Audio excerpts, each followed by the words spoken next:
नमस्कार मित्रों, मैं पंडित विवेक शर्मा मेरे YouTube चैनल पे आप सभी का स्वागत करता हूँ।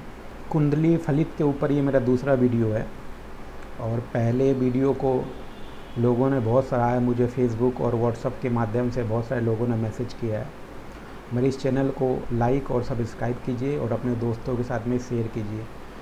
कुंडली फलित के पहले भाग में मैंने जो भी बताया वो एकदम बेसिक बातें, जिनको जीरो से कुंडली सीखनी है उनके लिए वो वीडियो था। ये दूसरा वीडियो भी उनके लिए है जिनको कुंडली एकदम ए से सीखनी है, स्टार्टिंग लेवल से सीखनी है, उनके लिए ये वीडियो है।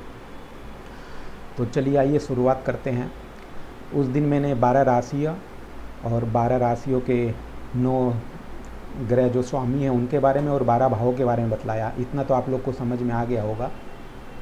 अब देखिए, मैंने साइड में यहाँ पे कुछ चीज़ें लिखी हैं, वो आप समझ लीजिए, बहुत ध्यान देने वाली चीज़ें हैं। देखिए ये जीरो है और ये इसके ऊपर में जो छोटा सा जो जीरो लगा रखा है या ओल जैसा है, ये डिग्री है। कोई भी ग्रह की या कोई भी राशि की 30 डिग्री होती है। अगर कोई भी ग्रह 30 डिग्री का हो जाएगा तो अपने अगले घर में या अगली राशि में प्रवेश कर जाएगा। अब यहाँ समझिए, धीरे धीरे आपको सारी चीज़ें क्लियर हो जाएगी। अब कोई भी आप कुंडली जब खोलेंगे, कुंडली के बगल में ही ग्रह लिखा रहेगा, सूर्य, चंद्रमा, मंगल, गुरु, और उनके बगल में ऐसा डिग्री लिखा रहेगा कि ये ग्रह इतने डिग्री का है। तो देखिए, अगर कोई भी ग्रह 0 से लेकर 6 डिग्री तक है तो मतलब वो बाल्यावस्था में है और उसका रिजल्ट जो है वो देगा, वो 25% ही देगा, क्योंकि उसके अंदर पावर नहीं है, वो बाल अवस्था है, छोटी अवस्था का है। फिर 6 से 12 डिग्री का है अगर वो ग्रह, तो कुमार अवस्था, मतलब उसमें रिजल्ट देने का जो है 50% वो रिजल्ट देगा।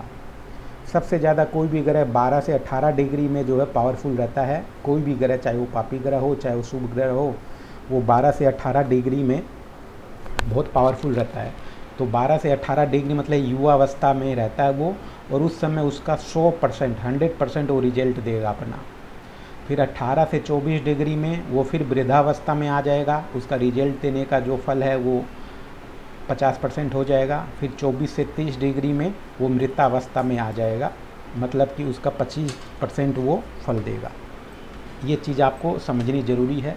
इसमें भी एक और रूल है, एक और फॉर्मूला है जो कि मैं आगे बतलाऊंगा आप लोग को। जैसा कि मैंने बताया था, ये 12 भाव होते हैं, ये भाव हमेशा फिक्स रहते हैं, ये कभी चेंज नहीं हो गए। अब देखिए, ये जो पूरी कुंडली है, इसमें ही अपना पूरा जीवन का रहस्य छुपा हुआ है और इसी से अपने बारे में पूरी बातें पता चलती है। तो आइए समझते हैं। देखिए, जो पहला भाव है, इस भाव से क्या पता चलता है। तो देखिए, पहला जो भाव है इस नंबर पे मत जाइएगा, ये मैं आपको समझाने के लिए लिख दिया हूँ। ये पहला भाव है। यहाँ पे इससे जो है सेल्फ के बारे में, खुद के बारे में पता चलता है।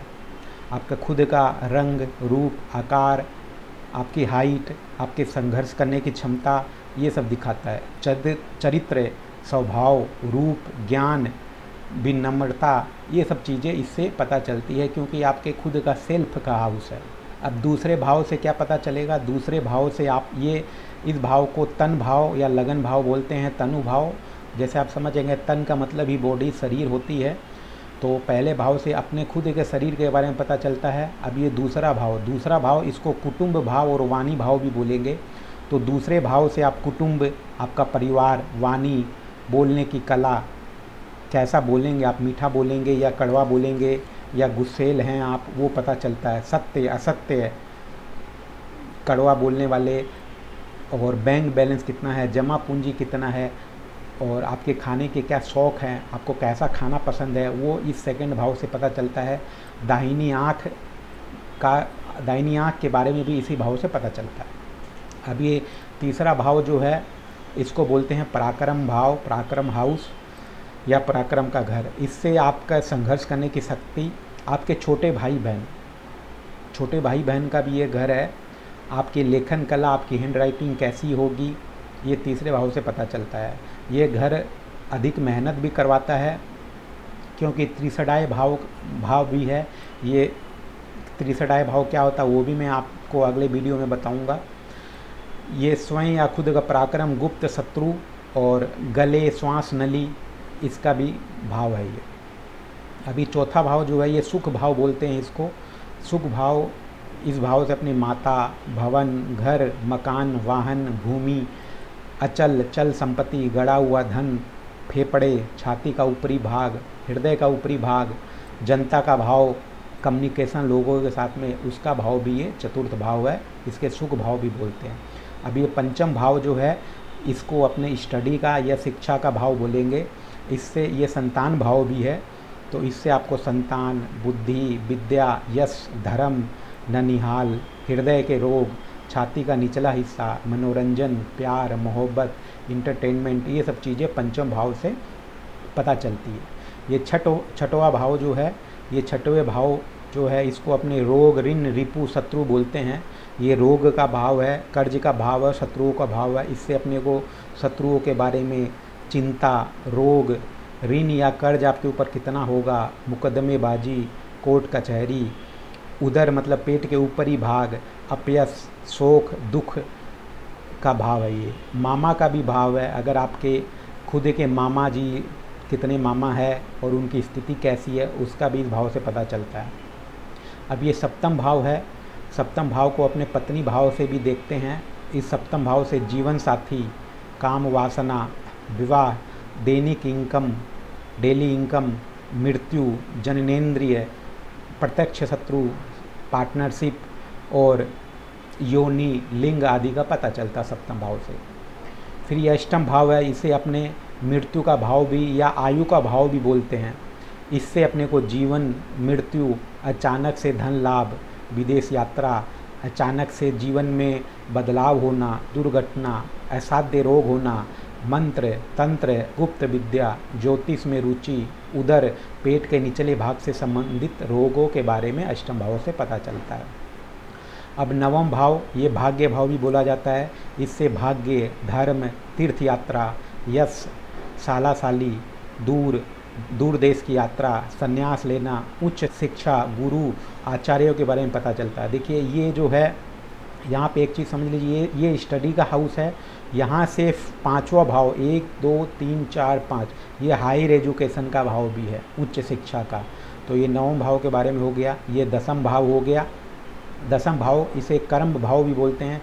इस भाव से पिता के बारे में, राज्य के बारे में, कर्म, कारोबार, अधिकार, प्रतिष्ठा, राजयोग, आपका किस टाइप का व्यापार होगा, आप कितना कमाएंगे, व्यापार से आपको कितना लाभ होगा, इस भाव दसम भाव से पता चलता है। वैसे भी देखिए चतुर्थ भाव माता का होता है, उससे जस्ट ओपोजिट सेवेंथ भाव ये है 10वां भाव 1। देखिए माता का भाव से 1 2 3 4 5 6 7 सातवां ये जो दसम भाव हो गया, माता से सप्तम हो गया, ये पिता का भाव है।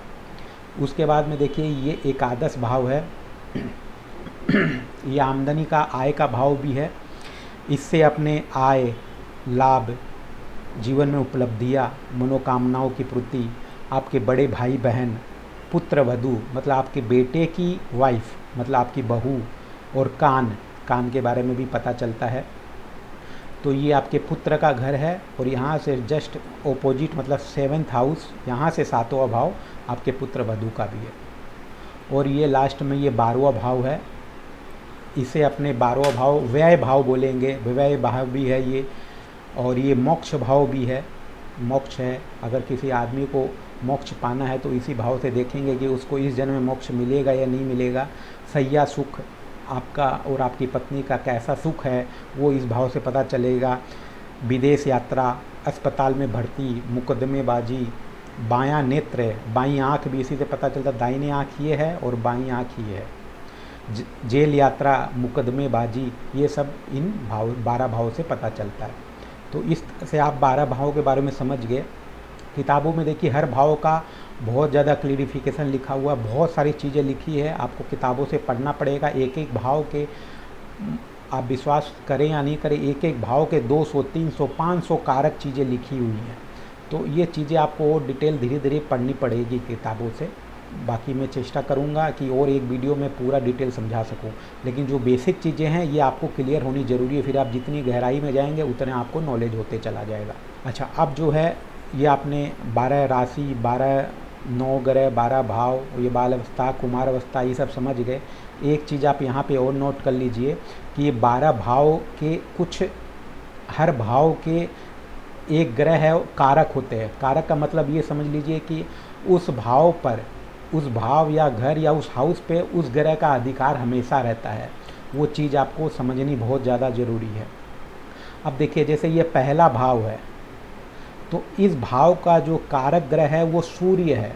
ये चीज़ आप नोट कर लीजिएगा, तभी आपको कुंडली समझ में आएगी। ये पहले भाव का स्वामी जो है, प्रथम भाव का स्वामी कारक सूर्य है।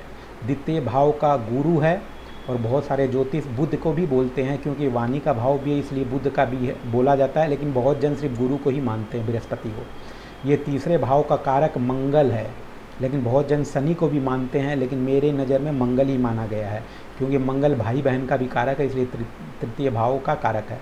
ये चौथा भाव जो है, इसका कारक चंद्रमा है और बुध है, क्योंकि चंद्रमा माँ का कारक है, इसलिए चंद्रमा इसमें प्रबल कारक माना गया है। बहुत जन इसको शुक्र को भी मानते हैं इसमें कारक। शुक्र को कारक मानने का कारण ये है कि शुक्र जो है लग्जरी लाइफ का, घर का, अच्छे घर का, वाहन का स्वामी भी है या कारक भी है, इसलिए इसको शुक्र को भी बोला गया है।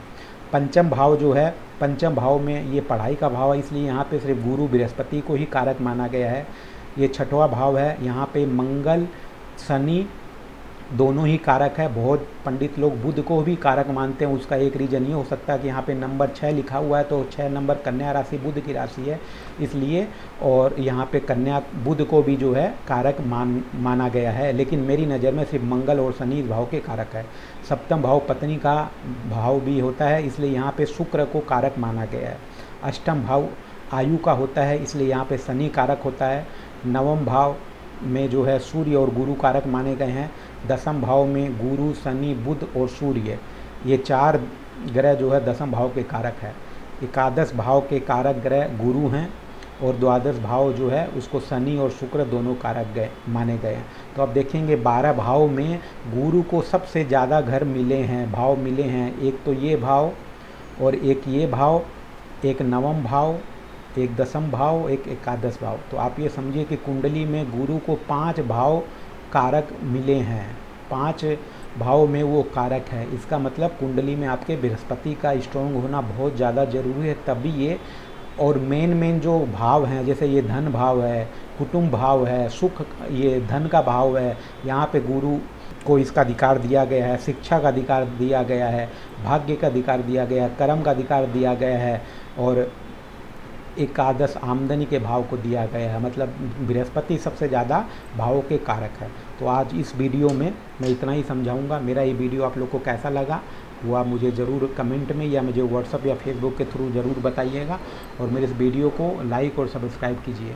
अगले वीडियो में मैं राशियों के बारे में बात करूँगा, और ग्रहों के बारे में, राशियों मतलब केंद्र भाव कौन से हैं इस कुंडली में बताऊँगा कि केंद्र भाव कौन से हैं, त्रिकोण भाव कौन से हैं, त्रिसडाय भाव कौन से हैं। ये सब भाव के बारे में मैं आप लोग को बतलाऊँगा, और इसके अलावा राशियों के बारे में बतलाऊँगा। नमस्कार।